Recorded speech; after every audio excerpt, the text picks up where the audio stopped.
Ô, Flá, não, é tanta coisa, né, pra gente pensar. Eu tava pensando aqui que boas heranças, né, que a gente pode levar desse período, né? Sei lá, a gente nunca passou tanto tempo, as pessoas nunca passaram tanto tempo juntas, né? Literalmente 24 horas por dia, quer dizer, tudo bem, cada um com as suas atribuições, muita gente trabalhando, eu também ouço relatos de pessoas que estão trabalhando mais do que trabalhariam fora de casa, né? E mais limpar a casa, fazer comida, providenciar compra, quer dizer, tem uma gama enorme, né? Mas o que a gente pode trazer disso? Então eu fico pensando, né, que ações colaborativas, né, a gente pode ter como herança mesmo, sei lá, mais no começo do isolamento, a gente recebeu de várias famílias um questionamento que muitos a gente conseguiu adaptar e outros nem tanto, porque também não é só isso, mas de como poder usar o conteúdo escolar para as questões do momento que as meninas e os meninos estão vivendo, né? Então, as tarefas domésticas, as responsabilidades de cada um, sei lá. E algumas coisas a gente conseguiu transformar o pessoal conseguiu transformar em questões para serem trabalhadas em matemática, mas nem tudo. Mas essa é uma construção importante desse momento, né? Quer dizer, pensar Alecrim como uma escola de classe média, em que muitas vezes a gente se pergunta, né, quais são as obrigações que essa molecada tem, né? Muitas vezes parece que tem muito mais direitos do que deveres. Essa eu acho que é uma herança que para ser construída, né, para ser valorizada. Sem dúvida, porque veja bem, não está faltando oportunidade para que os pais conheçam profundamente os seus filhos. Porque a gente dizer que a gente conhece os nossos filhos é muito fácil. Mas quando a gente potencializa essa convivência, a gente começa a perceber coisas que a gente não sabia, né? Ou que a gente desconhecia. Então, se tem coisas importantes que estão acontecendo para a vida em família, a primeira delas que eu elejo é o processo de autoconhecimento. Quem ainda não parou para fazer essas reflexões sobre quem é, como atua no mundo, né? Como é que você se vê como mãe, como esposa, né? Como profissional, o que pode ser modificado, o que eu posso aproveitar esse momento. Quer dizer, quem está perdendo, quem não está fazendo isso, está perdendo uma grande oportunidade. Em paralelo a isso, quando eu intensifico o meu autoconhecimento e propor aos nossos filhos que também façam esse exercício, né, identificando aquilo do que ele tem mais saudade, quais são as primeiras questões que ele quer resolver.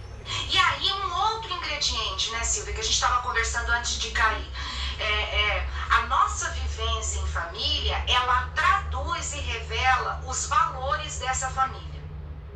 Quer dizer, esse momento único que nós estamos vivendo, não adianta eu me isentar de discussões importantes, como, por exemplo, a solidariedade, não é? Quer dizer, o que nós estamos fazendo dentro da nossa casa, protegido, ou o que nós podemos fazer para contribuir com a vida de alguém, né? Que está totalmente fragilizado e totalmente... Isso é vivenciar em família um valor, e aí eu estou dando o exemplo da solidariedade, porque você falou em ações colaborativas e eu me lembrei disso. Quer dizer, um dos valores morais que a gente pode vivenciar com a nossa família, mas existem inúmeros. O cuidado que se tem que tomar nesse momento é para que a gente não deixe transparecer nas nossas ações e na qualidade das nossas interações dentro de casa somente aqueles valores que não têm conteúdo moral. Somente aqueles valores que traduzem questões que são materiais. Eu insisto muito nisso, que esse momento precisa ser positivo no sentido da gente resgatar a nossa humanidade. Então, da gente buscar conhecer quais são as nossas limitações, junto com os nossos filhos, da gente ter muita humildade em termos de reconhecer essas limitações e quais as possibilidades de mudança disso, né? Quer dizer, essa qualidade de reflexão junto com os nossos filhos, é claro que eu tenho que resguardar, né, as idades, que se você discutir isso com uma criança de 5 anos, e na forma como a gente está fazendo agora, ele não vai alcançar. Com certeza. Né? Mas ele pode alcançar quando eu vou brincar com ele de faz de conta, ou eu proponho uma brincadeira e eu trago para essa brincadeira o que eu tenho saudade. E no conteúdo do que eu tenho saudade, eu coloco me relacionar com as pessoas, ter um olho no olho, né? Então tudo isso faz diferença, tudo isso precisa estar nesse momento de transição para um novo que a gente não sabe quando virá, mas que virá, né? Eu só penso assim, que nós temos que sair para esse novo, ou temos que ingressar nesse novo, diferente de como a gente entrou nessa quarentena. Com certeza. E para melhor. Com certeza. E para melhor. Nós temos que fazer isso. A gente não pode mais fazer mais do mesmo. Então, as famílias não podem mais ter a mesma dinâmica de afastamento da proximidade. Nossa, Flávia, que coisa mais estranha que você está falando. Mas é verdade. Quando eu chego em casa, se eu estou próximo dos meus próximos, mas eu continuo conectado no celular, eu estou endossando a lógica do afastamento da proximidade. Então, eu não posso retornar ao novo, seja lá quando for, tendo as mesmas atitudes que não contribuem para a humanidade que a gente quer resgatar, né? Nós estamos vivendo um momento de decadência moral na sociedade. Então, nada mais necessário do que trazer esse conteúdo para as nossas relações internas da família, né? E trazer esse conteúdo moral para as relações internas significa eu exercitar a minha tolerância, eu sentar no chão e brincar de cabaninha, né? Eu jogar, eu vou conversar sério, eu dar colo, né? Isso é eu tirar de mim aquilo que precisa ser melhor do que antes. Isso é fundamental. Com certeza. Com certeza. Eu não sei se esse olhar que eu trouxe é totalmente positivo, né? Porque você fez o favor de colocar um tema extremamente complexo, né? Do que pode ser de positivo. Eu sou uma pessoa que sou muito otimista, mas um otimismo que não é fantasioso, né? Um otimismo muito realista. E eu acredito que todas as oportunidades que a gente tem na vida e tudo que a gente vivencia, a gente precisa extrair o que é de bom, né? E aí, quando a gente fala nesse momento, nossa, não faltam oportunidades de reflexão. Somos seres humanos reflexivos, precisamos fazer isso. A gente precisa retomar a nossa vida aparando as arestas que estavam muito grandes. Sobretudo, aquela que diz respeito ao tempo para mim, ao tempo para aqueles que eu amo, né? Mais especificamente para essa família mais nuclear, vamos dizer assim, para esses que moram na mesma casa, porque as configurações são as mais diversas, mas esses que têm essa troca de intimidade, de proximidade muito intensa. É o momento da gente ressignificar isso, né? Da gente conseguir formas adequadas de falar o que a gente pensa para o outro, claro, né? De dar escuta para o nosso filho, para ele apontar. Eu não suporto quando eu ouço você gritar, eu não suporto quando eu vejo você... Quer dizer, a gente precisa da escuta. Nós não somos perfeitos, né? Ou até para suportar o filho dizendo que está muito triste, né? Que não basta toda a companhia ou todo o colo, né? E a gente poder suportar isso. A semana passada... Ele não tá mentindo, né, Silvia? E ele não tá mentindo quando ele fala isso, porque se para nós adultos a situação de não contato social é penosa, para os sujeitos em formação, para criança e para adolescente, ela é absolutamente violenta, porque faz parte do desenvolvimento humano essa convivência, né, esse estreitamento, a relação entre pares. Então, eles estão tendo uma lacuna no seu desenvolvimento do ponto de vista dessas interações, que é óbvio que isso não vai trazer nenhum prejuízo, mas traz marcas. Traz marcas. A gente dá uma... Pode contar. A semana passada eu tive uma reunião de famílias de um grupo e num momento o pai de uma aluna falou: eu fico junto, rolo no chão, faço as atividades que vocês mandam junto com ela e a gente, enfim, tudo, né? Mantém o humor, o alto astral. Mas eu não consigo evitar que ela olha para mim com uma cara de quem quer dizer: eu queria que você se transformasse em 6 amigos do meu tamanho, mas isso eu não consigo, né? E é de uma dor, né? Porque é isso, quer dizer, faz tudo, tá presente, rola no chão, brinca, tenta se divertir, ouve, mas não consegue ocupar o lugar de fato do outro, né?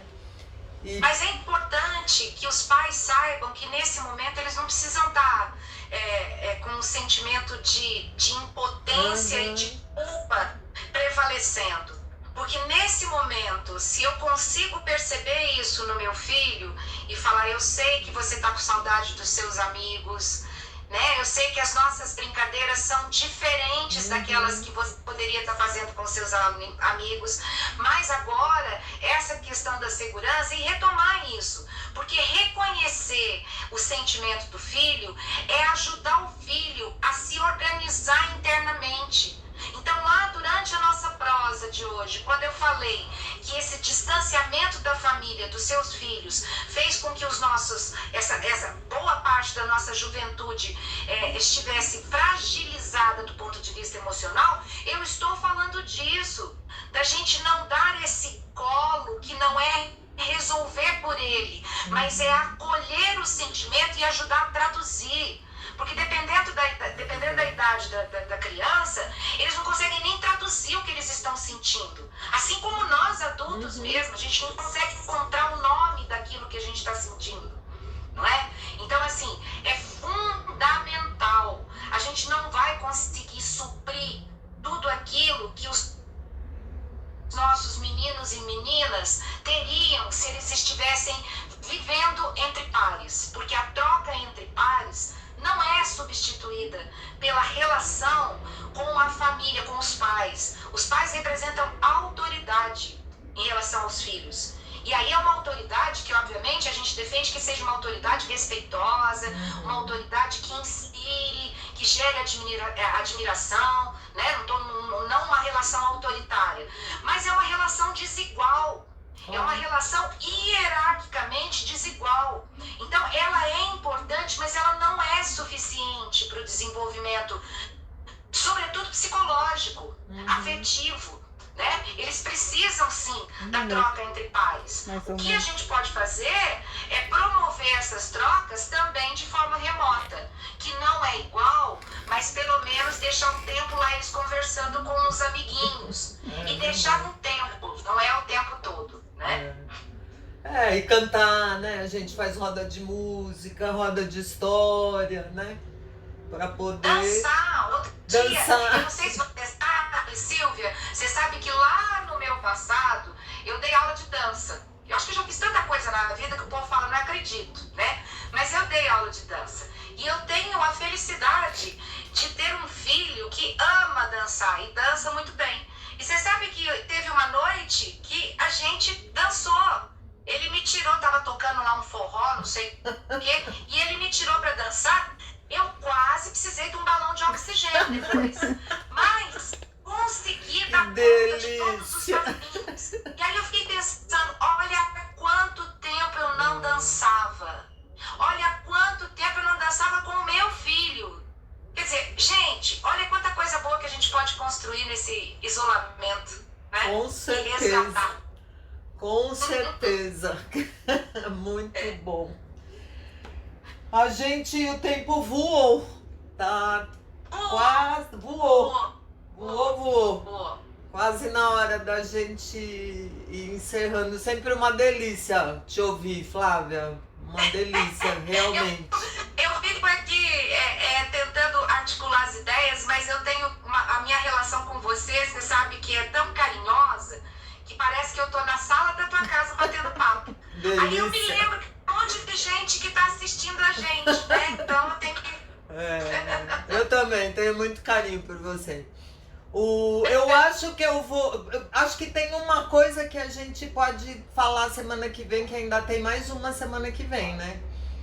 Sim. A gente falou pouco, quer dizer, acho que ficou subentendido, mas a gente acho que podia falar um pouco mais de empatia, né, a semana que vem.